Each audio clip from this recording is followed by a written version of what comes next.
which made her refuse her consent to the match, and which, if he explained to Jennings what he knew, might become known in a quarter which she might not approve of.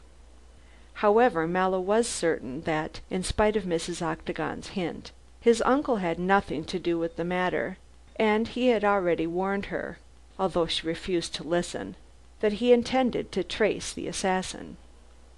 Under these circumstances, and also because Jennings was a friend, and more likely to aid him than get anyone he knew and respected into trouble, the young man made up his mind to tell everything.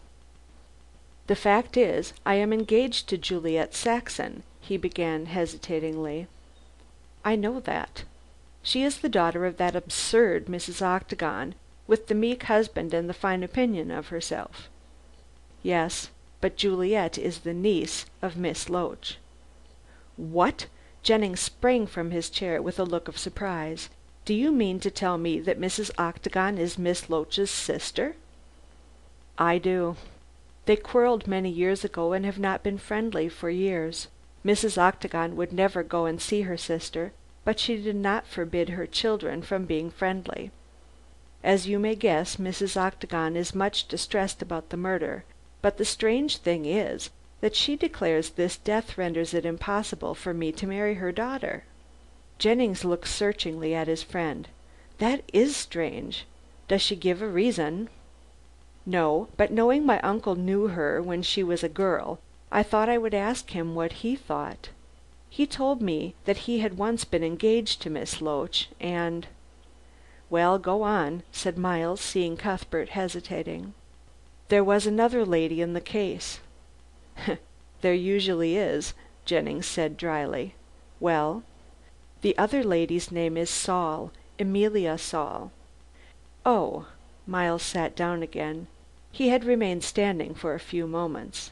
"Saul was the name you mentioned in connection with the coining case of 20 years ago?" Cuthbert nodded, and now, being fully convinced that he badly needed Jennings' aid, he told all that he had heard from Caranby, and detailed what his mother had said. Also he touched on the speech of Mrs. Octagon, and repeated the warning he had given her. Miles listened quietly, but made no remark till his friend had finished. "You have told me all you know?" he asked. "Yes, I want you to help me. Not that I think what I have learned has anything to do with this case." "I'm not so sure of that," said Jennings musingly, his eyes on the carpet. "Mrs. Octagon bases her refusal to allow the marriage on the fact of the death. However, you have warned her, and she must take the consequence." "But my dear Jennings, you don't think she has anything to do with the matter? I assure you she is a good, kind woman." "With a violent temper, according to your mother," finished Jennings dryly. "However, don't alarm yourself. I don't think she is guilty." "I should think not," cried Mallow indignantly. "Juliet's mother!" "But she may have something to do with the matter all the same. However, you have been plain with me, and I will do all I can to help you. The first thing is for us to follow up the clue of the portrait." "Ah, yes, I had quite forgotten that," said Mallow, casting a look on the photograph which lay near at hand. "Just pass it, will you?" Miles did so. "You say you recognize it?" he said. "I recognize my own face. I had several portraits done like this. I think this one—" Mallow looked at the inscription, which he read for the first time, and his face grew pale. "What is it?" asked Miles eagerly. "I don't know," faltered the other one uneasily. "You recognize the inscription?" "Yes, I certainly wrote that." "It is quite a tender inscription," said Miles, his eyes on the disturbed face of the other. "'With my dear love,' it reads." Cuthbert laid down the portrait and nodded. "Yes, that is the inscription," he said in low tones, and his eyes sought the carpet. "You wrote that to a servant?" "What servant?" "The new parlor maid engaged by Miss Loach on the day of her death, Susan Grant. I remember the name. I saw it in the papers." "Do you know the girl well?" asked Jennings. "I don't know her at all." "Come now, A man doesn't give a portrait with such an inscription to any unknown girl, nor to one he is not in love with." "Jennings," cried Mallow indignantly, "how can you think—" His voice died away and he clenched his hands. "What am I to think then?" demanded the detective. "What you like." "That you love this Susan Grant?" "I tell you I never set eyes on her," said Cuthbert violently. "Then how does she come into possession of your portrait?" asked the other. Then seeing that Mallow refused to speak, he laid a persuasive hand on his shoulder. "You must speak out," he said quickly. "You have told me so much you must tell all. Matters can't stand as they are. No," here Jennings looked straight into Mallow's eyes, "you did not give that portrait to Susan Grant." "I never said so." "Don't be an ass, Mallow. You say you don't know the girl, therefore you can hardly have given her the photograph. Now the inscription shows that it was given to a woman you are in love with. You told me when you introduced me to Miss Saxon that she was the only woman you ever loved. Therefore you gave this portrait with its tender inscription to her." I can't say." "You mean you won't trust me," said Jennings. Cuthbert rose quickly and flung off his friend's arm. "I wish to heaven I had never opened my mouth to you," he said. "My dear fellow, you should show more confidence in me. I know quite well what you won't acknowledge, that you gave this photograph to Miss Saxon. You think it will implicate her in the matter." "Jennings!" cried Cuthbert, his face growing red and fierce. "Wait a moment," resumed the other, calmly and without flinching. "I can explain. You gave the photograph to Miss Saxon.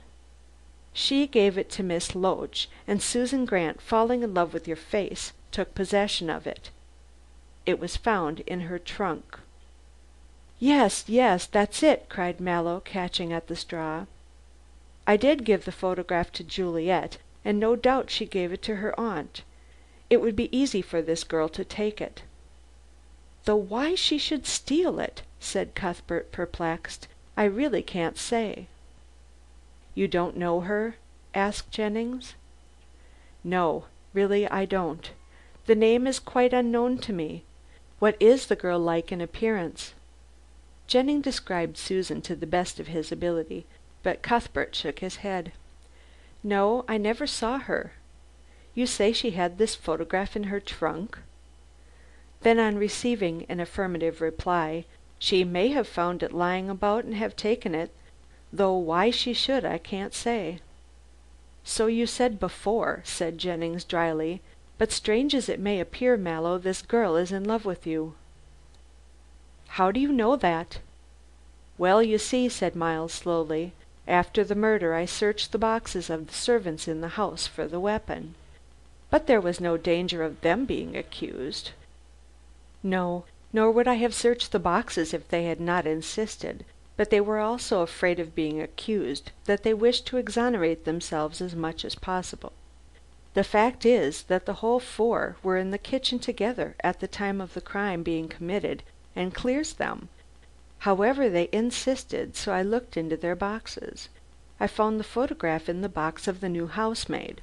She refuses to state how it came into her possession, and became so red and wept so much that I soon saw that she loved you." "But I tell you it's ridiculous. I don't know the girl, and a servant too. Pshaw!" "Well, then, I must get her to see you, and possibly some explanation may be made. I took possession of the photograph." "Why? On what grounds should my photograph interest you, Jennings?" "On the grounds that you are a friend of mine, and that I knew your face the moment I saw it. I naturally asked the girl how it came into her possession, and I know your tastes don't lie in the way of pretty parlor maids, however attractive. It was her reply which made me take the portrait and come to ask you for an explanation." "What reply did she make?" demanded Cuthbert, exasperated by the false position in which he was placed. "She said that she would explain nothing in case you should get in trouble with the police. Can you explain that?" "No," said Mallow, perplexed. "I really cannot be responsible for the vagaries of a parlor maid."